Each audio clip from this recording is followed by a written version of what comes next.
This is Mike Reggett back again. What we have here is a ceiling repair that's in progress. We recently had a pretty hard cold snap here in Tennessee, and a water supply line to the refrigerator split and created a big mess. So I've torn out the drywall. We've let it sit for a week to dry out, and now I'm going to hang the sheetrock and get the first coat of mud on it. And here we have the finished product.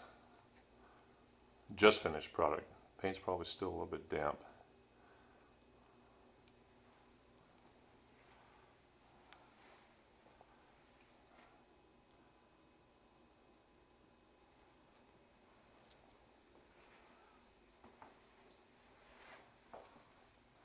Come back this way and get a perspective from back here. They're going to have an electrician come in and install the light and do some more electrical work. So